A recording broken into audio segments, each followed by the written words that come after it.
So what I want to talk to you about this morning is 7 signs that your IV&V has gone native. Like I said, I've been working on IT projects since about 1980, and I've been a consultant since 1986. For reasons that we're going to explore shortly, I think IV&V can be really valuable in some contexts. And the motivation for this talk and what I wanted to share is some danger that the IV&V can lose perspective sometimes and become maybe less effective or even captured during an engagement. So I want to explore this problem and share some warning signs that I've observed when IV&V's kind of going to the dark side a little bit, and some possible corrective actions. Before I go too far, I'd like to understand your background. So we got 16 people, I think, on the call. So I'd like to understand your experience with IV&V. That's not a requirement for this presentation, but I'd like to get a sense of who you are. So in chat, if you would please indicate what ways have you encountered IV&V? Have you performed IV&V? That would be an A. See, Michael's already weighed in with an A. Have you been a developer or a systems integrator where you had IV&V overseeing your work? Or have you been a client? So A, B, and C. I'd give myself credit for A and C. For you, what's your experience with IV&V? Would you be A and or B and or C?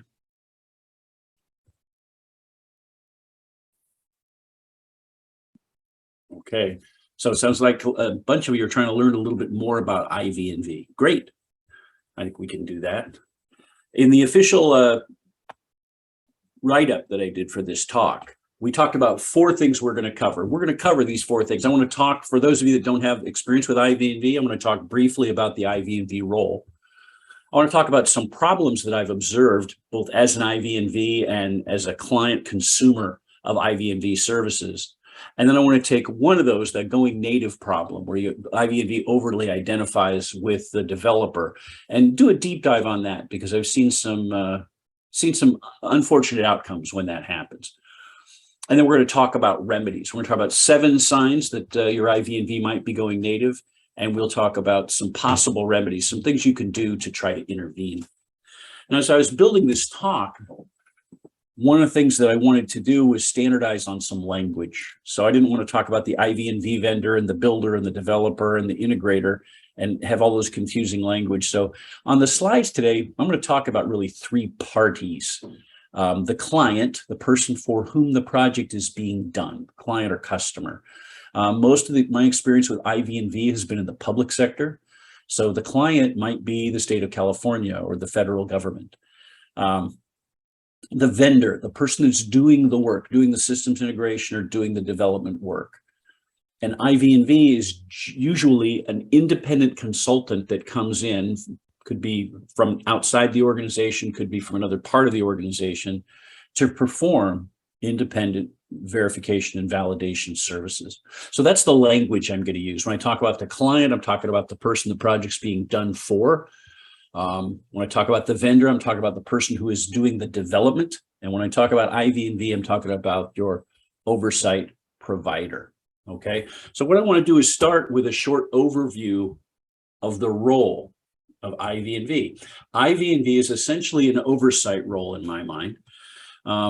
IV&V observes the vendor and the vendor's work products and processes, and looks to see if they make sense, are they getting the job done, and their job is to basically keep the client informed about what they're seeing in terms of quality of work product, quality of process. So when we talk about independent verification and validation, it's a project role. It should be performed by technically proficient professionals that are managerially and financially independent. What that means is you wouldn't want your vendor paying for IV&V. That'd be a clear conflict of interest. I know sometimes in California, the Department of Widgets might have a project. State government, apart from the Department of Widgets, wants to have oversight to make sure that true information is flowing back and forth. Okay. The goal of IV&V is to provide the client with an independent assessment of requirements and processes and work products.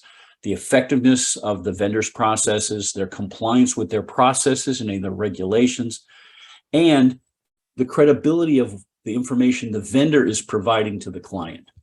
So basically what we're trying to do is provide an independent third party to review work products and give you an independent assessment of the work products. Let's agree, vendors aren't evil, but they do have a vested interest in telling a happy story. And so it can be tempting sometimes for vendors to say, yeah, you know, things are going pretty well, and not talk about some ugliness that they're hoping that they can clean up. The idea behind IV&V is to provide additional transparency. So the terms verification, validation can be confusing. They're confusing to me sometimes. I think that the roles blur. But if you look in the coloring book, if you look in the IEEE standard 1012, what they say is verification is asking, hey, are we building the product right? Are we building the product right? So what we're talking about is, we're evaluating the system or the components to confirm that they meet the quality standards that were agreed to. Doing a deep dive and gathering evidence to say, yes, the project is being consistent and conforms with standards, or no, it's not. The project's not correct, or it's not conformant with standards. And so there's the product piece and there's the process piece. Reviewing the vendor's processes. I don't like to use the word best practices. That assumes we've stopped. But if the vendor's doing something and there are better practices available or more efficient ways to do it, we'd expect IV&V to weigh in and say, hey, have you considered this? Or, you know, about 1980, we started using terminals rather than punch cards. Have you thought of the possible advantages of changing your process here? So one thing we're going to do as an IV&V is review the processes and say, hey, do these processes make sense? Are there any gaps, any holes? The other thing we're going to do is say, hey, the vendor told these great stories about the processes they're using. Are they following the processes that they said they were going to use? Okay. So are we building the product the way we said we were going to do it? And is the way that we said we were going to do it efficient? Is there opportunities for improvement? The next piece we'll talk about is validation. And that says, are we building the right product? So if you're trying to build a balloon, let's back up. If we're trying to build a balloon made out of lead, it can comport with all of our specifications. You can have a high quality lead balloon, and then when we try to fly it, we might find that it fails the flight test. And so the validation component says, are we building the right product, right?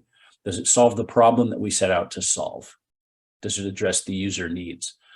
And this, to me, this gets into a little bit of a tangle with, if the requirements are wrong, I'm not sure IV&V can fix that, but we do expect IV&V to review the requirements against the problem that was presented, and looking for completeness and any ambiguity in the requirements. And then we're going to look for traceability, right? From requirements to design, to build, to test, to say, did you do all the things that you agreed to do at the start? So distinction between verification and validation can be a little confusing. I don't know if the distinction is relevant. Generally, the IV&V vendor is providing both. And so the fact that they might blend a little bit, I don't see it as a problem. Okay, so rather than worry about the distinction, let's talk about, why would we bother doing this? What's the value? Okay. In theory, client personnel could provide IV&V services, but it's generally a good idea to have a third party do it for a couple of reasons. First, technical expertise. Sometimes the client doesn't have a team that has all of the different skills that are necessary to do an effective job of verification validation. The other thing is kind of relationships, right? It provides the client a little bit of leverage, a little bit of distance.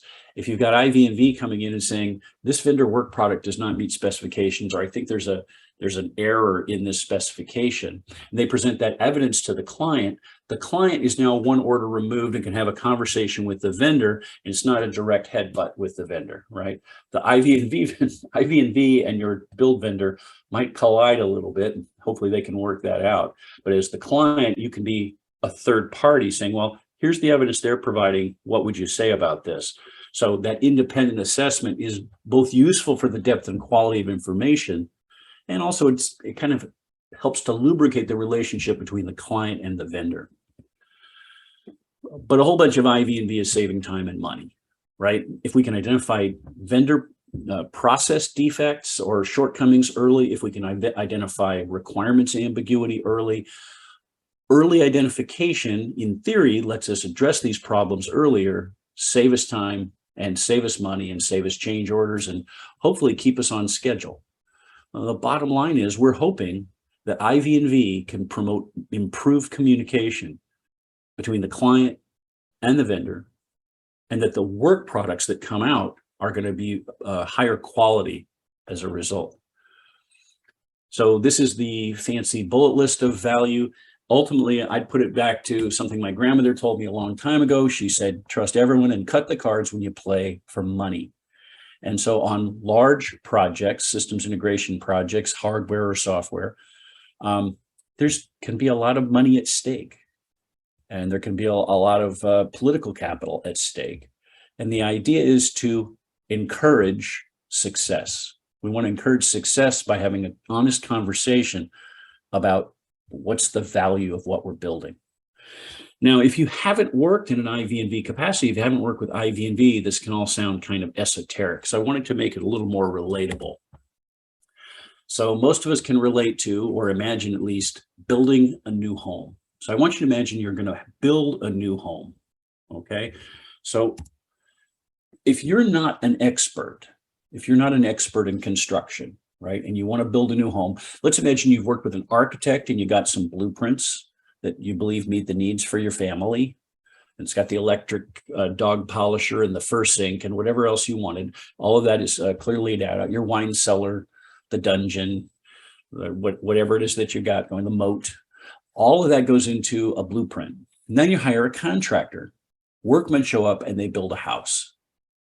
But if you're not an expert in construction, how are you going to know that you got the quality of the materials that you asked for? How are you going to know about the quality of the workmanship? Right? If you're not a construction specialist, looking at the tangle of wires coming out of the breaker box doesn't tell you whether it meets code. Doesn't tell you whether it's the black wires are connected where they're supposed to be and the red wires are connected where they're supposed to be. It can be hard for a layperson to understand whether or not what's being built is compatible with the blueprint that you paid for. Now, in most municipalities, you get to various stages of the project, they're going to stop you. And in California, the city inspector will come out and say, does this meet our local building codes? And if there's any grief about the local building codes, it causes a project delay. So the city or the county or whatever in your jurisdiction, the local officials might check for building code compliance, but that's kind of the last possible minute. And if they find any issues, it's a hard stop and a scramble. So if we could find building code compliance before that, before the formal inspection, ideally we would survive those inspections with fewer delays. And finally, and this gives me great trouble as a software engineer, the only time I've worked with an architect, we did a massive remodel of my house about 10 years ago. And as a software person, I always assumed that blueprints were like brilliant and perfect and had no errors. And it turns out they're no better than our design specifications. They're pretty good. They're 98%, but there's always some little tweaks and twiddles that have to happen once we deal with the laws of gravity and other things that just minor oversights. And so if you're not an expert, how are you going to find errors in the blueprint where, oh, yeah, this joist is not going to be sufficient to bear the load of your second story? Are you going to be the person who can do that? So if you're not an expert, how would you do this? What I'd like to propose is a version of IV&V could potentially help. Let's talk about what that would look like. I'm not suggesting IV&V for home building, although I think it might have served me, and I think it would serve my son who's in the middle of building his house now. So imagine your construction is going to cost $1 million. Told you I live in California. And a consultant, if we wanted to bring in an external consultant, let's imagine it was going to cost us $500 a week. They're going to come in for an hour or two every week just to monitor those things we talked about, right? Well, what could they do? They could review the blueprints before construction started, identify any ambiguity, just a QA review of the blueprints. Now, if you've got blueprints and you farm them out to construction companies, and there's ambiguity in the blueprints, there's a couple of ways that your builder might address that ambiguity. They might say, hey, this is ambiguous. Did you want A or B here? Or they might say, what's the worst case scenario? Well, the worst case scenario is they want C. Great, we'll put that in our price. If they want A or B, we're going to make some money. And that's not about greed, that's about risk, right? They could manage that risk by dealing with that ambiguity. So in a construction project, errors in the blueprint tends to drive up costs in two ways. If they're detected by your bidder, then the bidder might inflate the cost to deal with the risk of the ambiguity. Or if they aren't detected by the bidder and they don't realize that, we may get to a place in the future where there's a change order or conflict because how you interpreted or how you intended the blueprint is not the way that the builder interpreted. And if it's reasonable ambiguity, we have to have a conversation. Hopefully lawyers don't have to get involved. IV&V could maybe be on site when materials arrived. You asked for Italian marble, you paid for Italian marble. You might want to make sure that what arrives is Italian marble. I don't know enough about building materials to tell you whether I got grade A or grade C plywood. Did I get the fixtures that I wanted? Inspection of the materials when they arrive by an independent third party could help keep me apprised of the situation as we're going along. We could observe the construction. IV&V could probably not live at the site, but visit the site a couple of times a week or once a week and look to see what's it look like in the frame, right? Once the drywall's up, once the paint's on, you can't see the errors inside, but you can observe any defects and call those out and have things adjusted. If just a second pair of eyes, second pair of quality assurance eyes, right?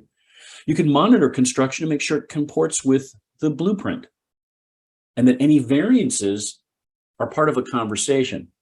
When we did the remodel, I actually preferred my contractor over the architect because the architect drew some things into the plans that were not buildable. They were impossible to build. So my builder helped me sort those out, but I wish we'd identified them sooner because it involved some rework. One of the things that an IV&V could do is monitor to make sure that local building codes are being honored all the way along. So when the building inspection happened, it should be pro forma. It's much less likely to cause delays in the schedule. One of the things an independent representative could do is make sure that any questions that came up get raised to the client as opposed to the on-site foreman. It goes, well, yeah, just do it this way. They'll be happy, right? So we want to make sure that you're aware of any ambiguity that comes up or any questions that come up so that you can participate. And finally, there is sometimes a little bit of overlap between project oversight and IV&V. In some context, we'll ask IV&V to monitor the vendor's performance against their schedule and keep me apprised of any forecast delays. I told you my son is actually building a house right now. He was supposed to be doing a remodel. For local codes, he wanted to leave a wall standing. But when they came out to do demolition, they destroyed his whole house. He wasn't happy about that. That's a place where IV&V might have helped. He then ran into a couple of different schedule delays because of parts, because of supply chain issues. And IV&V doesn't stop those things from happening necessarily. They can decrease the likelihood, potentially increase the quality of what's going on, and absolutely keep you informed.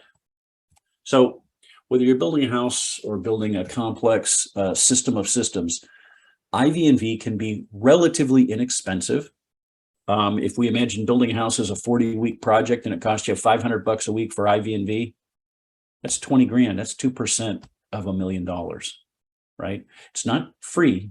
It's not cheap, right? But it's relatively inexpensive compared to the potential value of making sure that you're getting good quality materials, keeping the vendor honest, and making sure that the workmanship is what you're hoping for. IV&V can provide technical insight you may not have the skills for. I'm a pretty good software developer, but I am not an electrician, and I don't know too much about construction. So I don't feel foolish asking for an expert opinion to oversee the contractor. I'm not qualified to oversee the contractor. IV&V can help confirm our compliance, monitor vendor performance, give me early warning about issues. And the bottom line is, for that maybe 2% premium on my house example, I get to sleep a little better at night because I can feel a little more confident about the timeliness and the quality of the work product. So let's shift gears and talk about potential problems that might arise when you're working with IV&V. Okay, well-run IV&V can be extremely useful and I believe cost-effective, but humans are involved, and so there's ways that IV&V can go sideways. What I want to do is talk to you about some of those, and then we'll do a deep dive on the primary focus of the talk, going native. Okay, so here's a list based on my experience of ways I've seen IV&V kind of go off the rails. IV&V consultants, good IV&V consultants, are hard to find. Stop and think about, why? What would make a good IV&V consultant? Well, it requires a mix of deep domain skill, okay? Domain skill, electrical engineering or software engineering or mechanical engineering. For non-trivial projects, we might actually need a team of IV&V to represent the different skills that are necessary. But stop and think about it. It's not just technical skill. To effectively do IV&V, we need domain skill, project management skill. You need the instincts of a lawyer because we're always looking for evidence. IV&V can be contentious. We always hope it's not. It can be a little contentious. So you need to be thinking like a lawyer. Here's my evidence. Here's the standard. Here's what we expect. Here's what we're seeing. Here's the evidence. Here's why. The diplomacy of a consultant and the hide of a rhinoceros. Okay. So if your IV&V shows up and they just graduated from college last spring, that's not the right team. This is a pretty specialized role. One of the reasons it's hard to fill is a lot of the people qualified to do IV&V would rather be building systems. So good IV&V folks are hard to find. They typically they're typically over 30. Gray hair sometimes helps, sometimes it's a hindrance.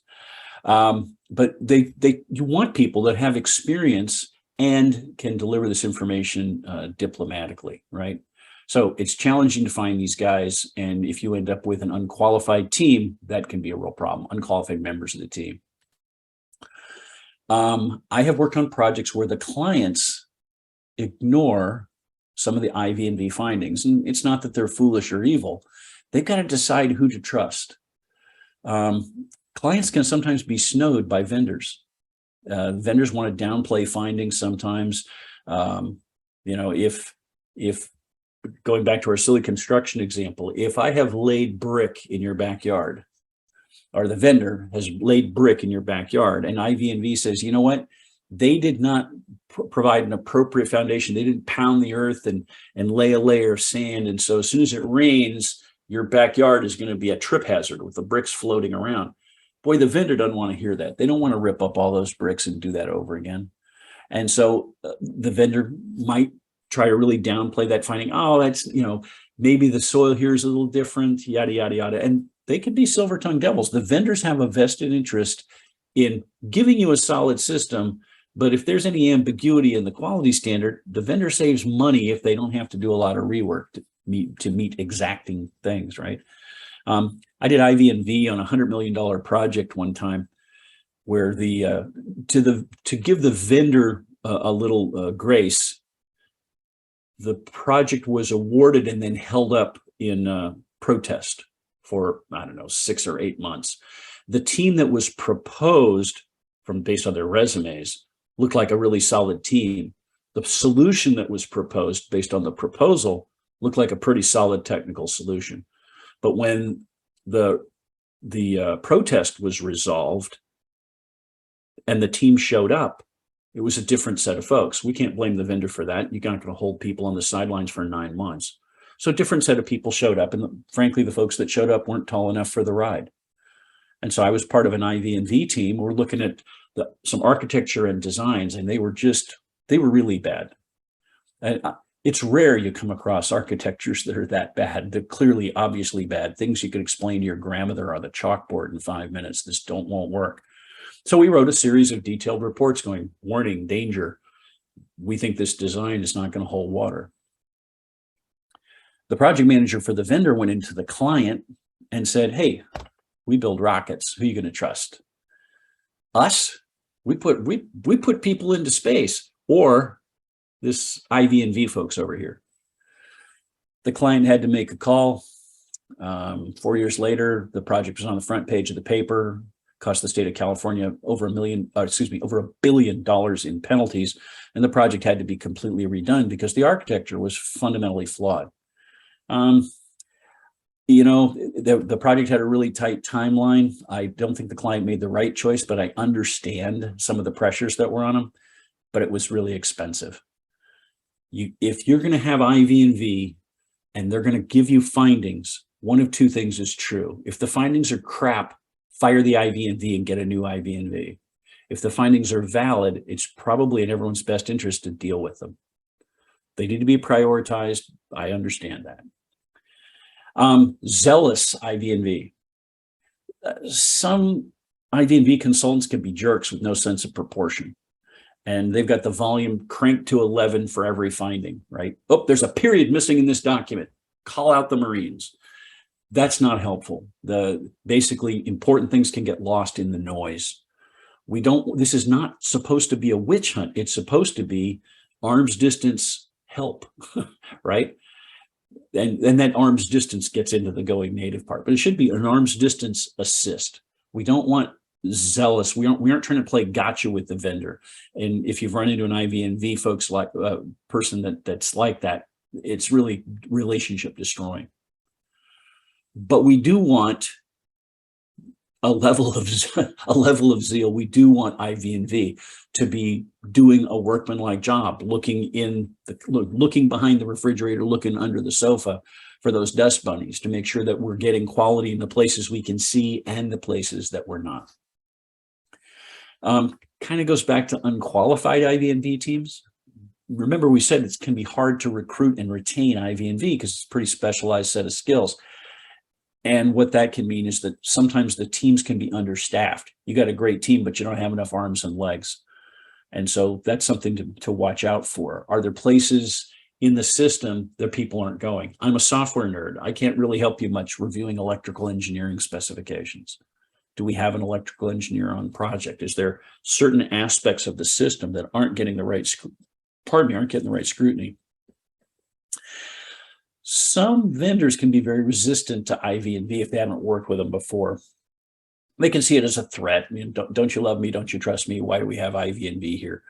I don't want to get into the why. I mean, we've talked about the value of IV&V. Some places it's mandated for a variety of reasons, but one of the ways that vendors can push back is they can try to throw sand in the gears. Have concerns about giving IV&V access to code, say that some code is proprietary.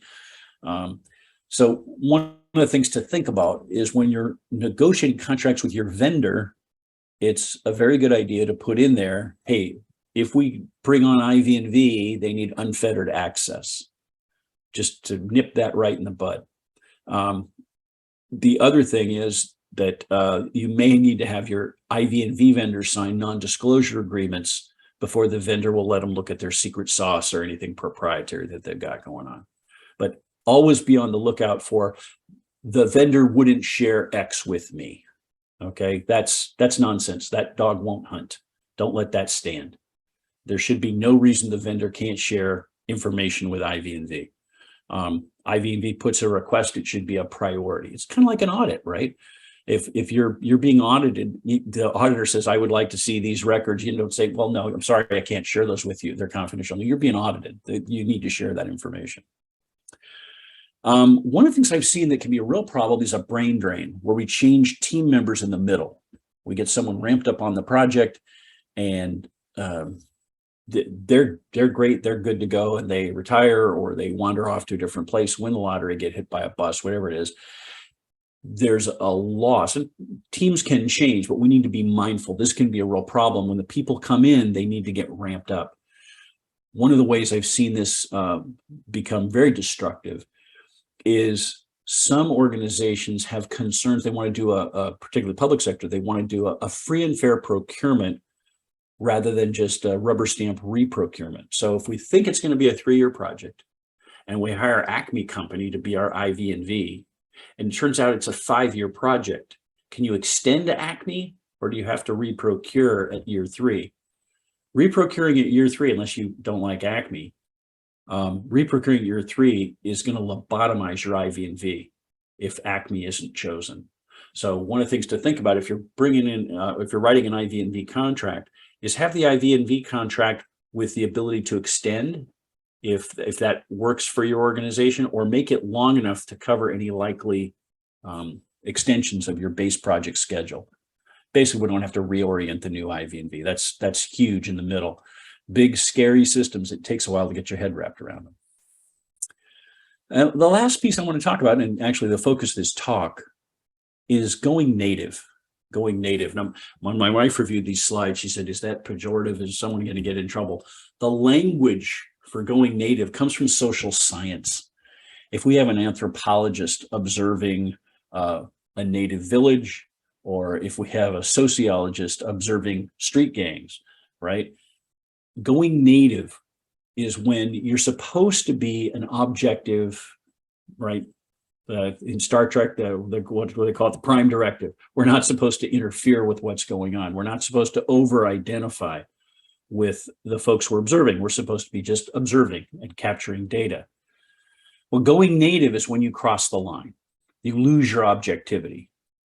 And losing your objectivity as IV&V can be a real problem. This is when you start identifying so much with the vendor that you feel like you're a part of the team, and you lose that arm's distance relationship. And that's the deep dive that I really wanted to talk with you about today.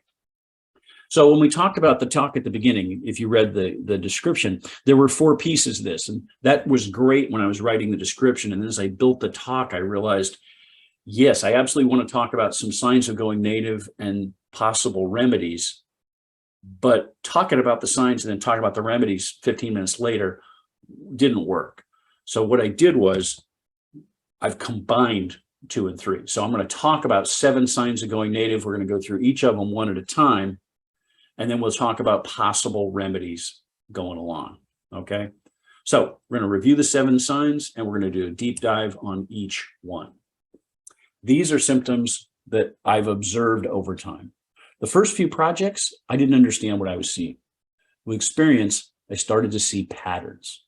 And so we're going to go through each of these symptoms and some possible remedies after a word from our sponsor. So here's the deal. I have done this for a living. And I believe when I was doing IV&V services, I delivered prompt, competent, and ethical services. But if you were an outside observer, you might see some of these symptoms and signs in my work. And I think I was doing good work. So what I want to make sure that you understand is that one symptom is not a diagnosis. There can be good reasons for most of the things that we're going to talk about. And so if you see these, you want to get ahead of it, have a conversation with IV&V early to understand, I'm seeing this symptom, help me understand why. And sometimes there can be really good reasons, and sometimes you're just kind of nudging the reins to get your IV&V back on the track. Okay, look for patterns, look for clusters of symptoms, and gather data, right? Gather information before you jump to conclusions. I don't want to, my goal is not to say IV&V is bad, or here's why IV&V is bad. It's to say, hey, I've been doing this for a while. I've seen IV get a little off the rails, and I want to talk about what are some signs they may be getting off the rails. What can you do to kind of nudge them back? So, first thing I want to talk about, over-identification with the vendor. This is one of the biggies, actually. I was on a financial system. The client had a subject matter expert, lovely lady. She's very detail-oriented. And she was very concerned about some of the bitsy pieces of how this finance system was getting built. She's well-intended. She was a little OCD. The vendor started to say that this individual's questions were slowing the project. That may or may not have been the case. We'll let someone else sort that out. IV&V started to adopt the vendor's view and began disparaging the client's questions as slowing us down. So key ideas, things I look for to see the IV&V vendor starting to overly identify, the IV&V is starting to over-identify with the vendor, is when they start referring to the vendor project team as we, right? It's not we, it's the project. I always talk about the project. Here's what we've observed on the project. Here's the data about what we've observed on the project.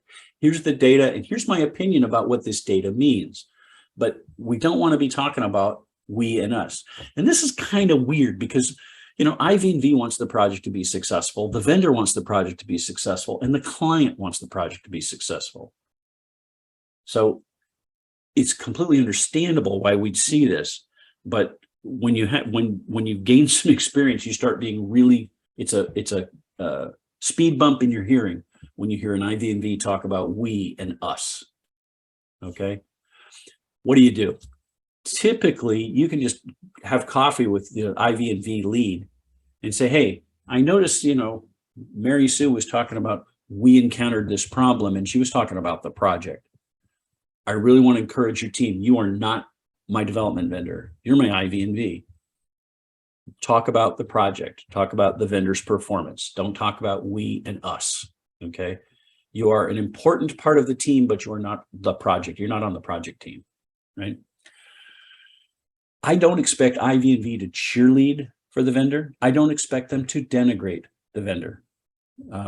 They might over coffee tell me, boy, you know, Fred, the developer, is not doing very good work. That's useful information for me. It's informal, doesn't show up in a report, and I'd still like to see the evidence. But I don't expect them in their reports or in meetings to denigrate or promote the vendor. They're just the facts. They're boring detectives. I want to be boring, really smart detectives. Okay, so the next thing I want to talk about is findings. In my experience, IV&V produces a report periodically, usually weekly or monthly, that lists, here's the open issues that we've identified. Here's our assessment of their priority, and here's our assessment of their status. Are we making progress, or is this still an open issue? So I would expect any significant findings in an IV&V report to be addressed by the vendor. Now, it's completely reasonable for the vendor to say, you've raised 3 issues. The house is on fire. The cheese in the refrigerator is old, and we need to give the dog a bath. I'm going to put these 2 away. We need to take care of the fire first. I am not going to do anything about the other 2 till next week or next month. So I would expect some prioritization. But I would also expect IV&V to start really harping on significant findings that are being ignored, right? Because significant findings that are ignored are accumulating, and the whole point of IV&V was to try to address them promptly. So what am I going to do? If the IV&V is just, you know, saying, yeah, building's still on fire, building's still on fire, the building's still on fire, I'm going to talk with IV&V and say, look, I want you to make sure that you're reaching out to the vendor. I want to understand what real tangible progress supported by evidence that the vendor is making addressing those problems. And I want you to record it. I want the IV&V reports to be a running dialogue about how are we doing? What's the status of these open issues? Now, sometimes the vendor will say, I don't think this finding is significant. So then what we need to do is get all the liars in one room and figure out, okay, wait, is the finding significant? Let's look at the data. In a crunch, we might call in a third party, a disinterested third party, although that's my purpose for having IV&V. But if we need a second vote, we can bring in a disinterested third party expert. But we expect that the issues that are raised are going to be dealt with. And like I said, dealt with can be, we're going to deal with this in 3 months. We can't deal with it right now. but I expect the vendor to have this is a conversation. I'd like a conversation about the status. I want to be able to track status by going back through prior IV&V reports. And basically, I've seen IV&V run out of energy, right? Vendor says, yeah, I'm not going to do this. And the IV&V runs out of energy. And that's horrible. IV&V should actively pursue open issues. One of the things we have to look for, too, is the IV&V evidence gathering slowing down. What's that mean? There's going to be a pace, and it's not going to be a nice straight line pace, right? There's going to be periods of intensity and periods of non-intensity. But what I want to do is look to see, is IV&V still actively engaging, still looking under the sofa? Are they actively engaging with process? It is absolutely possible sometimes, and the insidious thing is, if a project is going really well, it's easy for IV&V to check out and start just kind of, checking the boxes and submitting their reports on a regular basis and cashing checks, but not really continuing to do that deep dive and do that diligence. So I worry if IV&V starts out a real brisk pace of process and product reviews and then starts to slow down, right? Or they start making comments or assertions about product or process quality or conforms with standards without giving me supporting evidence. So I'm saying, here is an example. Here's what their coding standard was, and here's the code, and here's where they don't match, right? So what am I going to do? Again, this is probably something I do over coffee with the IV&V lead. It's like, hey, seems like you guys were really focused on code quality for the first couple of months, and I haven't heard much. What's going on? Has the code quality gotten better? Have you moved on to other things? Basically, as a client, what I want to do is look to see, is IV&V actively engaged? Have they checked out, right? Now, having said this, let's be clear, it's not always a problem. It's just something to watch for. It could be, and I've been in this situation, is IV&V, we start reviewing all the code and all the designs and all the code and all the test plans. And after I've done 25 or 30 of them, if they all comport with what the vendor said was going to happen, a reasonable conversation to have with the client is, I can continue to do every bit of code that they're creating, or we can use, we can drop back to sampling. We can check 10%. And then if there's issues, we can crank that number up and we can get more detail. So it's okay that there might be a shift. I expect IV&V to talk with you about their process and approach. There's reasons where there might be a shift, or maybe all the code's done, we're moving on to something else. But I worry if we have this frantic activity and then things start to kind of tail off. I want to make sure that IV&V hasn't lost interest or gotten too comfortable with the vendor's product quality. The key idea is, if there's a slowdown, if there appears to be a slowdown, you want to know why. And one of the things that will happen is, at the start, IV&V and the vendor might be kind of at odds, but once they start to mesh, there might be fewer findings. That's absolutely reasonable. Vendor starts getting responsive and cleaning up stuff. IV&V has to work harder to find things. But I just keep an eye on the pace of findings. Making excuses for the project can kind of be a special case of going native. Really what's happening is, if the IV&V starts to defend vendor shortcomings, this is another indication that they're over-identifying with the vendor, right? Or if the IV&V doesn't aggressively pursue, why are my open findings not being addressed, right? Or they're overly sympathetic to vendor challenges. This is one of my hot spots, because IV&V should objectively report what's happening, right? Now, offering an opinion on priorities is really helpful. I have written reports that said, item C is a serious problem, but in light of more serious issues A and B, I don't think the vendor should address this as a priority till next month. That's a reasonable thing for IV&V to say, but those kind of statements provide you with context for what's going on. You should understand what's happening, and IV&V shouldn't be making excuses. They should help you understand, big projects may not go perfectly, but I don't want them to over-identify and start defending the vendor. IV&V making excuses for the project not doing what was promised is a really bad precedent. And as a side note, if they put that in writing, it can undercut your case if you end up if you have legal grief with your vendor. You have to negotiate some kind of settlement. The vendor can say, well, see, IV&V said that you were mean to us, or IV&V said it was completely reasonable this stuff happened. It's like, I don't want to go there. I just want to make sure that IV&V is not making excuses for anybody. They're a referee. They're calling balls and strikes. I don't want them caring who wins the game. So I expect IV&V to have findings and evidence to back those findings up. I also expect them to be able to publicly defend themselves if the vendor tries to minimize their findings. So one of my concerns is if the vendor starts poo-pooing IV&V findings, I want to make sure that IV&V doesn't argue, but I want them to have the data. I want them to have the evidence. And I want them to say, hey, no, I think this is an issue and here's why. And if you can't answer that question, it's probably not an issue. And if you think it's an issue, there should be evidence. It shouldn't be my opinion, right? So if vendor pushes back on the findings and IV&V doesn't defend them, what am I going to do? I'm going to suggest as a client that IV&V and the vendor meet to review the evidence and interpretation and resolve the dispute. I'm going to suggest that, so typically where this will come up is like in a status meeting with the vendor, the client, and IV&V. If the vendor raises an issue, I will typically say as a client, I'm going to say, let's not do this right now. Why don't you guys meet, sort this out, and brief me back and let me know how you resolved it, okay?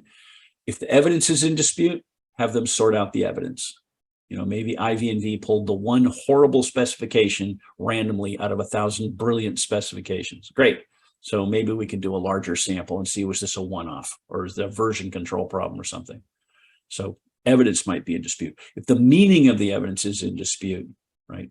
Yeah, I think that you're wrong, right? I remember having a conversation with a flaw in a security system where basically the security, if I was going to abstract it, was we're going to get a lockbox. We're going to put all the keys in the lockbox. And I said, well, what are you going to do with that key? We're going to get a lockbox for that key. And what are you going to do with that key? And it was lockboxes all the way down. And they were arguing, no, you don't understand. It's like, okay, we need to find, if the evidence that I'm providing is insufficient, we need to find a way to resolve this. And that's where bring in an external third party might be helpful. It'll be annoying if you're getting there. The whole purpose of IV&V is to do this. So if you're having to bring in a third party arbiter to help with your third party arbiter, that's a bit of a problem, but that's a quick solution if the vendor is disputing the meaning of the evidence. And again, if IV&V is arguing about positions that are opinion, I prefer that naming conventions look like this, like, no, I don't care what you prefer. What's the standard?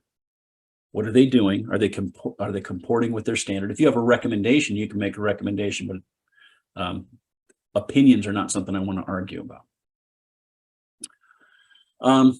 I'm not sure if this is in the right place or not, but I've seen this, and it was a sign that IV&V was they'd lost all their teeth. I know that we said the I in IV&V said that you're financially independent, which means that the vendor and sometimes the client are not the people that are buying IV&V. It's usually an outside entity or a higher up entity that procures IV&V services so that IV&V doesn't have to live in fear of they give you a bad report and their contract doesn't get renewed. So yes, that's the way it's all supposed to work in a perfect world. That said, sometimes independence isn't perfect. Sometimes IV&V will get pushback from a client and the vendor, right? On large projects, bad news about a project can be bad for the vendor and for the client that's supervising the gig. And so IV&V, if IV&V is a thorn in the paw of the client or is perceived to be a thorn in the paw of the client and the vendor, they can worry that they're not going to be retained. So basically, the thing you want to worry about here is confirm with your IV&V, they're confirm and reinforce. I want you to be independent. I want you to provide me with good service. I won't always agree with you, but I don't want you to be quiet. because you're worried about me nuking you. If you're incompetent, I'm going to nuke you, but I don't want you to be quiet. If you have real findings, I want to know about them. Okay, last thing I wanted to talk about was downgrading finding severity without a cause, without evidence. This can happen sometimes when there's a change in the IV&V roster. To be honest, some assessment of severity is a judgment call, right? That's true. Sometimes it's real cut and dried, sometimes it's a judgment call. But changing severity is a big deal, and it shouldn't seem capricious.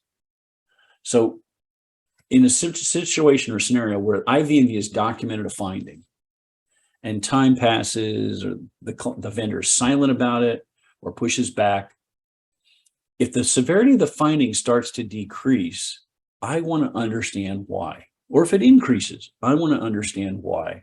Why do you think that should happen? It shouldn't just magically, it's, if we've got 3 layers of severity, high, medium, low, something shouldn't drop from high to medium without an explanation of why. It shouldn't go from medium to high without an explanation of why and evidence to back that up.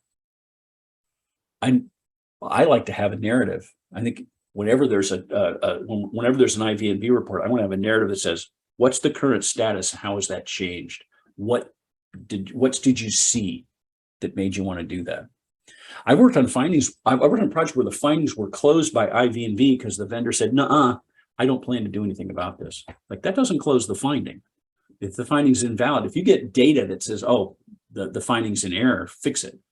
But if you think that the vendor's not checking return codes at this external call, and the vendor says, "Yeah, no one ever does that," right? It's like, "Oh, no, you don't understand. What's the standard on this project? I want to make sure I'm raising it, and the client can make a call about that's a quality issue that I'm willing to accept or not. But I want to make sure that we don't change that definition just because the vendor says, nah, not important to me." So what I want to do now is kind of land this thing and take your questions. IV&V is intended to be knowledgeable eyes and ears on the project, bringing in specialties that maybe you couldn't staff, and giving you that objective view that can help you negotiate with your vendor. Objectivity is vital to IV&V, and so we really want to make sure that IV&V is not going native. They're not overly identifying with the project. They want the project to succeed, but they want the project to succeed because the vendor is successful, because they have quality, they're producing quality products and they're quality processes, and they're conforming with those processes. IV&V should help you prioritize their findings. They should help you understand, why is the finding there? There should be evidence, and they should be able to explain, why do you care about this variance that we found? As a client, if you don't think IV&V is being effective, or you think that they're being captured, they're going native, or they're having some of these other issues, reach out to them right away. Let them know your concerns. Ask them what's going on. Intervene early. Maybe you can get their reels on the road, or maybe what you discover is that your IV&V is not tall enough for the ride. Don't hesitate to swap them out if a replacement is necessary. So let me throw thing now to questions. What questions do you have about any of the silly rambling that I just did? Performing IV&V, overseeing IV&V as a client, working with IV&V as a vendor. What questions do you have? Okay, a couple of questions. We have one in chat. How do you maintain relationships if IV&V aren't doing their job properly midway through a project? Great question, and Mubashir. You've got to pull the Band-Aid off. If you can't get the IV&V to do their job, here's the problem. People are going to assume because IV&V is there, they're going to make assumptions about the quality of the work. And if you're the client that's supposed to be overseeing them and they're not doing their job, that falls on you. You're going to get a bad quality product. You're going to pay these guys to not do their job. So it's, pay me now or pay me later. What I hope is I can rehab them, detect the problem early and swap them out or rehab them. And if I'm midway through a project that's really painful time, I don't want to make light of that. You might consider having overlap, right? suggest that they get their wheels on the road. If not, bring in another IV&V and schedule a little bit of overlap, maybe a month of turnover, so the new guys don't have to start with white paper and scrambling. They can start doing turnover from your prior. But I'd talk with them, see if I can rehabilitate them. But you're not going to, if you can't rehabilitate them, I really think you have to swap them out. Michael asked a question on the question point. He said, it's important to understand IV&V has no teeth in their request for information, documents, etc. If we ask a vendor for something, they don't have to comply, but we can report that and hope the client then asks. I hear what you're saying, Michael. As IV&V, I like to have a conversation with the client really early to say, I want to make sure I got you behind me when I ask for things. I really want unfettered access. You know, you've heard of carte blanche. People use the phrase, you have carte blanche to do X or Y or Z. The term carte blanche is French for white card. And historically, Cardinal Richelieu, I guess was a real guy, had this white card he gave his spies and agents. And what the white card said was, what the bearer has done, they have done in my name for France. So if you had this white card, it was basically a get out of jail free card for reals. You could steal, you could kill, you could commandeer horses, you could chase people out of their houses. And when the security showed up, you showed them the white card. As a client, you want to give your IV&V vendor that white card.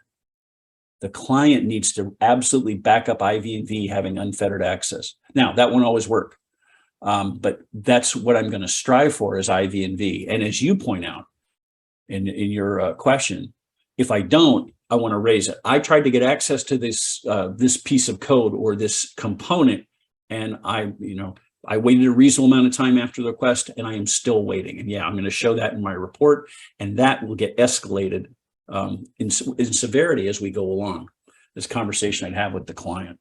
So I think that IV&V should have teeth. I mean, they have to request, but I think the client should be behind it, or we've got some real strange things going on if the client doesn't want IV&V to have access. Payson, we thank you so much for presenting with us today. Thanks. Good luck with your efforts.